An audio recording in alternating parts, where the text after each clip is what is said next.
টোলগেটৰ নাই গত্যন্তৰ টোলগেট নহলে ৰাজ্যৰ নহব উন্নয়ন বিধানসভাত স্পষ্ট কৰিলে ৰাজ্য চৰকাৰে হয় ৰহাৰ টোলগেট কোনো কাৰণতে বন্ধ নহয় বৰঞ্চ ৰাজ্যত স্থাপন হ'ব 7খন টোলগেট এউডিএফৰ বিধায়ক আমিনুল ইছলামৰ এক প্ৰশ্নৰ উত্তৰত ৰাজ্য চৰকাৰৰ স্থিতি স্পষ্ট কৰি দিয়ে মন্ত্ৰী চন্দ্ৰমোহন পাটোৱাৰীয়ে মন্ত্ৰী পাটোৱাৰীৰ স্পষ্ট কথা টোলগেটত হাত নাই ৰাজ্য চৰকাৰৰ আমিনুল ইছলাম ডাঙৰীয়াই 29 ফেব্ৰুৱাৰী তাৰিখে ৰহাৰ টোলগেট পুনৰ মুকলি কৰাৰ বাবে তৎপৰ চৰকাৰ ত্ৰিপাক্ষিক বৈঠক নোহোৱাকৈ টোলগেট খুলিলে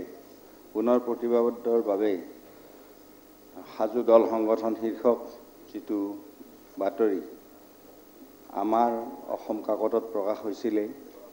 তো তাৰ সেই সম্পৰ্কত চৰকাৰৰ দৃষ্টিগোচৰ হৈছে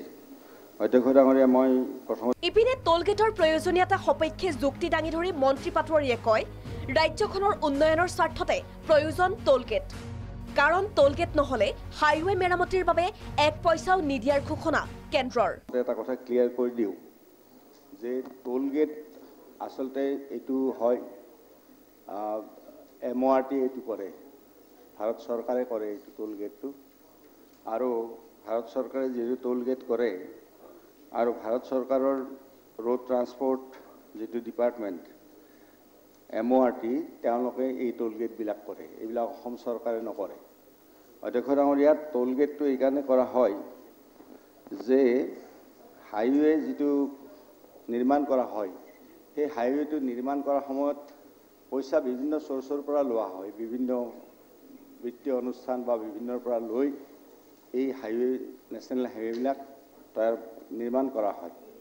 এই নেশ্যনেল হাইৱে নিৰ্মাণ কৰাৰ পিছত পৰৱৰ্তী দিনত মেইনটেনেন্সৰ কাৰণে আসলতে টোলগেটখিনি কৰা হয় উল্লেখ্য যে ৰাজ্যত টোলগেট স্থাপন তথা ৰহাৰ টোলগেটখনক লৈ ইতিমধ্যে বিভিন্ন দল সংগঠনে অব্যাহত ৰাখিছে প্ৰতিবাদ ইয়াৰ মাজতে যোৱা 1 মাৰ্চত পুনৰবাৰ আৰম্ভ কৰে ৰহাৰ টোলগেট এই প্ৰসংগত বিভিন্ন দল সংগঠনেৰে ৰাজ্য চৰকাৰ আলোচনাত বহিব লাগে বুলি আমিনুল ইছলামে দিয়া পৰামৰ্শ প্ৰত্যাখ্যান কৰে মন্ত্ৰী পাটোৱাৰীৰ কটাক্ষ যিবিলাকৰ সৈতে আলোচনা কৰিব লাগে তেওঁলোক সম্প্ৰতি জেলত ইপিনে টোলগেটৰ উপাৰ্জনেৰে ৰাজ্যত কি উন্নয়ন হ'ব তাৰো উদাহৰণ দাঙি ধৰে ৰাজ্যৰ পৰিবহণ বিভাগৰ মন্ত্ৰীগৰাকীয়ে